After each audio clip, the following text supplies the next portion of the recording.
You mean me? Me. Yeah. Hi, Kilters. Ooh. Ooh.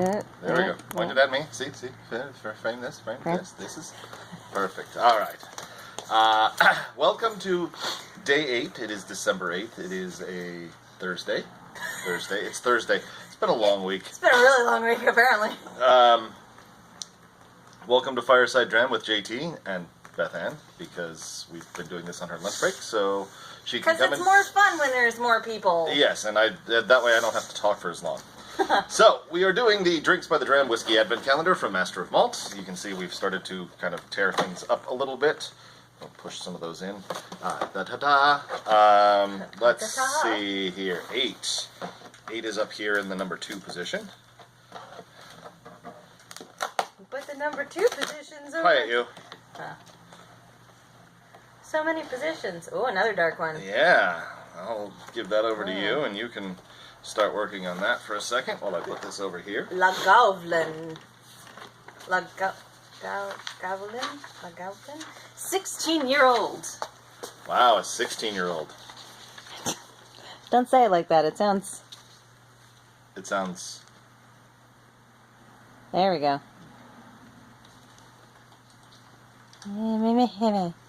So 16-year-old. That means that this whiskey got into the barrel right around the turn of the century. Turn of the century? Yeah. At least. 2000? I forget what year we're in. I went to the 1900s because I'm old. Yeah, whiskey can't be aged that long. It would all evaporate. What is the max time that you can age whiskey? I don't know. Very few barrels make it past. I haven't heard of many that are going past 30, because by then what you've got left in the barrel is just dregs, or not dregs, but it's just slosh. Yeah, it's barely anything, because it still does evaporate. Yeah, that's why it's rarer. Besides the fact that you actually have to keep it in the barrel that long. Yeah, you lose some as it goes on. That's also why it gets more expensive. Ah. All right. The Lagavulin. That's how I'm going with it. A much sought-after single malt... Sorry, 16-year-old. Single malt with the massive peat smoke that's typical of southern Islay, but also offering richness and a dryness that turns it into a truly interesting dram. The 16-year-old has become a benchmark Islay dram from the Lagavulin distillery. So. Interesting. Well, then it's good that Kelly's not here tasting this one. Why is that? Because she said she didn't like the peaty. Yes. She didn't like the smoky ones. Oh, yeah. Yeah? Da. Da? Da. Oh, yeah. Oh, yeah. Yeah. Yeah. Super smoky. Super smoky. Na. Super smoky. So, has anyone tried to start aging whiskey in things that aren't wood oak barrels or wooden barrels? No, then it wouldn't age. Aging literally is interacting with the wood, and the changes in temperature cause the liquor to go into the wood and come back out of it. That's how you get the color and the flavors. I don't know if you can use something other than oak. I suspect any hardwood would work, although you could get a completely different flavor. Yeah. And a lot of times what they'll do is they'll use a barrel that has been used to age something else, or just to hold something else, so that you can get two flavors out of it. I know Jameson, for example, has just started a beer oaking, or a beer barrel aging, where they're both aging the beer in the Jameson barrel and the Jameson in the beer barrel. So you get they're calling it caskmates. Aw, that's cute. Yeah, they're kind of like brothers in the industry. Yeah. All right. So it would, if you're going to age it in anything, it would have to be porous. Yes, and you want it to be... Ooh. There is almost nothing but smoke in there. smoke gets in your eyes. I would have this with barbecue because it tastes like. We just kind of had barbecue. Yeah, kinda. Kinda. Not the greatest barbecue. But it does. It doesn't finish as rough as some of the other ones, but that's its age.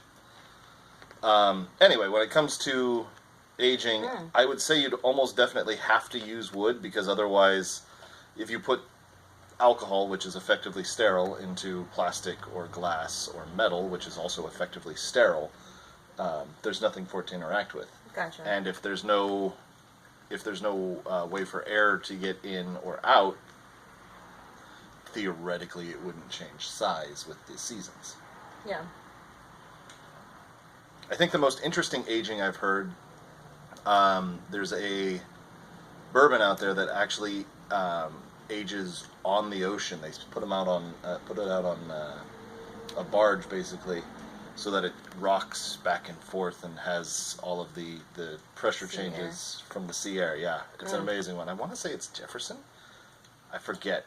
Mikey Schwinn would be able to tell me. I don't know if he watches these, though. Definitely very smoky. I want to say cherries. Yeah, I get cherries. Yeah. So let's see what the thing has to say. I'm gonna set that down there. All right. Tasting notes by the chaps at Master of Malts. Nose. Oh, yeah. It's got tea in there. Yes. So, as somebody who worked at a tea, so it says more like Lapsang Souchong, which is a black tea that is very smoky. It is an acquired taste. Not a lot of people like Lapsang Souchong because it does have a very specific flavor. So I can definitely see that flavoring in that. It's big, very, very concentrated, and redolent of iodine, sweet spices, good mature sherry, and creamy vanilla.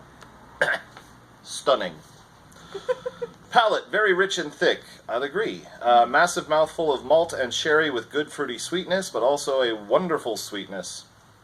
Big, powerful peat and oak. All of those things also true, although I'm not sure what a good fruity sweetness and a wonderful sweetness is. Just so much sweetness. Sweetness. Finish, long, spicy finish, figs, dates, peat smoke, and vanilla. Dates, that's what I was after. You said cherries, I was thinking dates. All right. Fruity. Some chocolate. This should be good. The chocolate with all that smoke.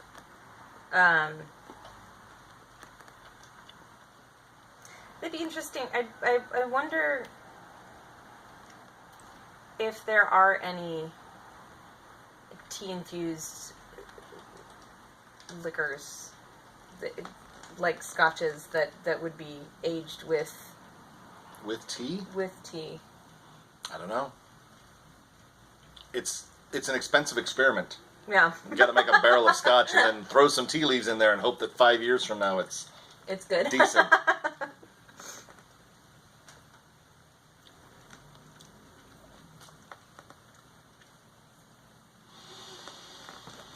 Was that a good look or a bad look? I'm not sure what that was. Let it sit in your mouth for a second. Still an overwhelming sense of charred meat.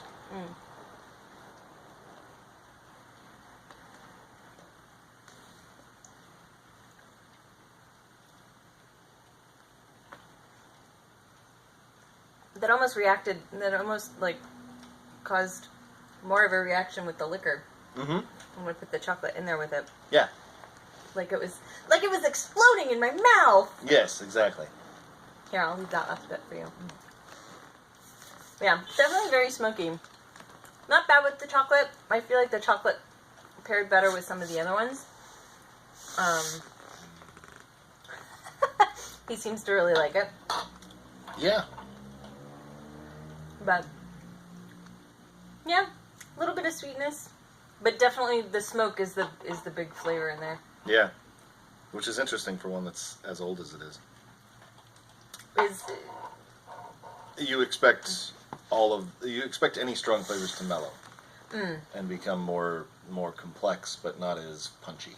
Yeah. So sorry. with that, then, is there a possibility that they went in and charred the inside of the barrels to get a lot of that smoky? Or like No. That to is get that? the smoky comes usually from the way they finish the malt. The process of malting is taking your grain, soaking it so it starts to sprout, Right. and then finishing it, killing it basically with fire. Yeah. That's what, and it's giant peat-fired kilns. Yeah. That's the peat smoke that gets into the grain. Yeah. That causes that flavor. Some bourbons don't necessarily malt their grain. Some of them you can, but it's not part of the requirement. And like with corn, you wouldn't have necessarily a malted grain. Yeah. Which bourbon has to be at least 51% corn. But so that is usually from the top. Yeah. Because Jack Daniels it uses charred oak barrels uniformly, and it's their own process. But there's no smoke in Jack Daniels. Yeah. You're not getting that from the barrel. You're getting that from the liquor before it's in the barrel. Gotcha. Yeah. Okay. Good to know. Yeah. So that's an impressive amount of smoke. That is episode 8 of Fireside Dram. Thank you very much for being with us today, and her too. And be sure to share your love of kilts, and your love of scotch, and your love of off-kilter kilts. We'll see you tomorrow.